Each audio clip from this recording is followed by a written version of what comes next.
Welcome to this explainer. Today, we are diving into a really fascinating blueprint for generating $3,500 a month in passive income, and we're doing it by looking at just two heavily debated funds. I mean, think about it.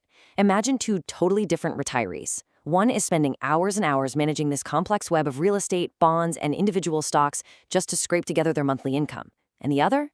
Well, they're generating a smooth $3,000 and change using literally just these two tickers. It's wild, but the secret isn't just buying the funds and hoping for the best. It's about uncovering the exact strategy of how and where they're held. So we're going to explore the math, the tax implications, and the overarching strategy so you can understand exactly how to build an income machine just like this. Okay, here's our quick roadmap for today. We'll start with the income showdown, move into doing the math, uncover the hidden tax trap, explore the barbell strategy, and wrap it all up with your 3-step playbook. Let's kick things off with Section 1, the income showdown. Right away, we're looking at a core conflict between two completely different philosophies. It is literally the classic tortoise and the hare. On one side, we have our slow and steady tortoise, SCHD. It offers a lower yield of about 3.1%, but those are qualified dividends. On the other side, we have our hare, JEPQ. This one sprints ahead with a massive 8.5% yield, but those payouts are taxed as ordinary income. So right out of the gate, you have two totally different beasts in the financial ecosystem, built for entirely different purposes. Let's look a little closer at our tortoise. SCHD, that's the Schwab U.S. Dividend Equity ETF, is backed by real, tangible company profits. It's holding 100 quality stocks specifically chosen for their dividend growth, their payout ratios, and their overall profitability. We're talking about heavy hitters in sectors like healthcare, consumer staples, and industrials. You know, the companies making the stuff people buy no matter what the economy is doing. But honestly, the most fascinating part here is its track record. It has grown its dividend every single year for over a decade, with a 10% compound annual dividend growth rate. A 10% compound growth rate is just incredible. That is organic growth acting as a literal shield against inflation, quietly protecting your purchasing power year after year. Slow, steady, and super reliable. Now bouncing over to the hare, JEPQ, the JP Morgan Nasdaq Equity Premium Income ETF, generates its massive cash flow in a totally different way. It's not just relying on company profits. Instead, it uses covered calls on the Nasdaq 100 to generate options premiums. Basically, it trades away some of the future upside growth of those big tech stocks in exchange for cold, hard cash today. Because of this mechanic, your monthly payout is going to fluctuate heavily based on market volatility. It's definitely a bit of a wild ride. Last year alone, payouts ranged anywhere from 35 cents to 62 cents per share every single month. Choppy market, premiums go up. Calm market, they drop. It is absolutely high income, for sure, but it comes with some serious variability you've got to be ready for. Moving right along to Section 2, doing the math. All right, let's say you want to reach that $3,500 monthly goal using just SCHD at its current 3.1% yield. Brace yourself because the math is pretty sobering. You would need an intimidating $1.35 million invested. For a lot of us, that number feels like climbing Mount Everest. It can honestly be a little discouraging to realize exactly how much capital you need when you're relying entirely on a traditional conservative dividend yield to cover your living expenses. But watch what happens if we swing to the complete opposite extreme. If you rely solely on JEPQ and its massive 8.5% yield, the required capital plummets to just $494,000. I mean, wow, that is a staggering difference. Suddenly, generating $42,000 a year in passive income doesn't look like this impossible dream reserved for multimillionaires. It actually looks attainable. It's almost shocking how much a higher yield totally alters the barrier to entry. So, what does this all mean? Well, understanding this exact trade-off is absolutely crucial before you decide where to park your hard-earned money. It boils down to this. JEPQ gives you significantly more cash in your pocket today, letting you hit your income goals with way less capital upfront. But SCHD gives you growing cash tomorrow thanks to that 10% annual dividend growth rate that outpaces inflation.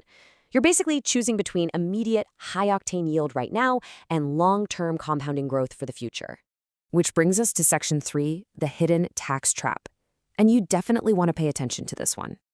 Okay, let's talk about the harsh reality of taxable accounts, because this is where so many people accidentally sabotage their whole strategy. Taxes can just wreck your returns if you aren't careful.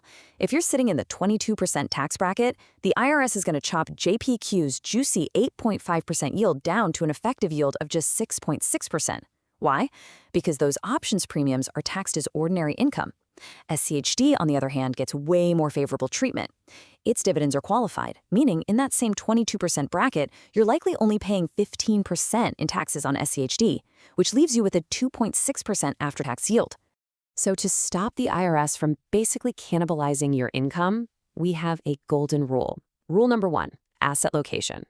It makes total sense to take your highly taxed, ordinary income generators like JPQ and stuff them right into a tax-advantaged account like an IRA. That shields those massive payouts from your highest marginal tax rate. Then you keep your highly tax-efficient funds like SCHD in your standard taxable brokerage accounts. This one simple move across your accounts makes sure you actually get to keep the money your money is making. All right, let's dive into Section 4, the Barbell Strategy. So we've looked at the extremes. But instead of agonizing over whether to choose the tortoise or the hare, what if you just harnessed both? By blending these two funds 50-50, you create this incredible hybrid barbell portfolio. It's fascinating because it truly gives you the best of both worlds, averaging out to a very robust 5.7% blended yield. You get this rock-solid anchor of quality dividend growth on one end, paired with a high-octane cash flow engine on the other. It smooths out the entire ride. And look at what this optimized 50-50 blend does to the math. Generating that same $42,000 a year now takes a much more realistic $737,000 of total capital.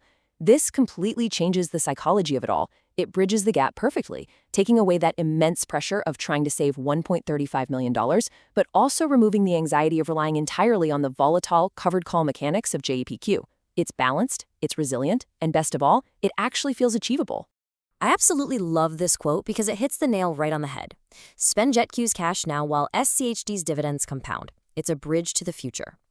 When you map the strategy out over, say, 10 or 15 years, SCHD's share price and its payout are going to organically climb, acting as your ultimate inflation hedge. Meanwhile, JEPQ is doing the heavy lifting to pay your actual bills right now.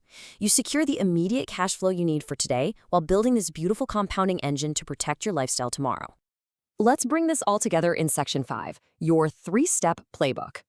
Let's turn all this theory into a real practical playbook you can actually use. It's just 3 straightforward steps. Step 1, check those account types. Remember, shelter JEPQ in an IRA and let SCHD sit in your taxable account to maximize that tax efficiency. Step 2, calculate your personal target number. Just take your desired monthly income, multiply it by 12, and divide it by your portfolio's blended yield. That gives you your exact capital requirement. And finally, step 3, commit to rebalancing annually. Here's a pro tip. Take any excess cash generated by JEPQ during those high-yield months and use it to buy more shares of SCHD. It basically puts the growth of your future income base completely on autopilot. When you look at the numbers this way, it really puts the power right back in your hands. Whether your goal is $3,500 or maybe something entirely different, understanding how to match the right fund to the right account is the absolute key to making the math work for you. So as we wrap up this explainer, I want to leave you with one big important question to figure out for yourself. What is your monthly income target?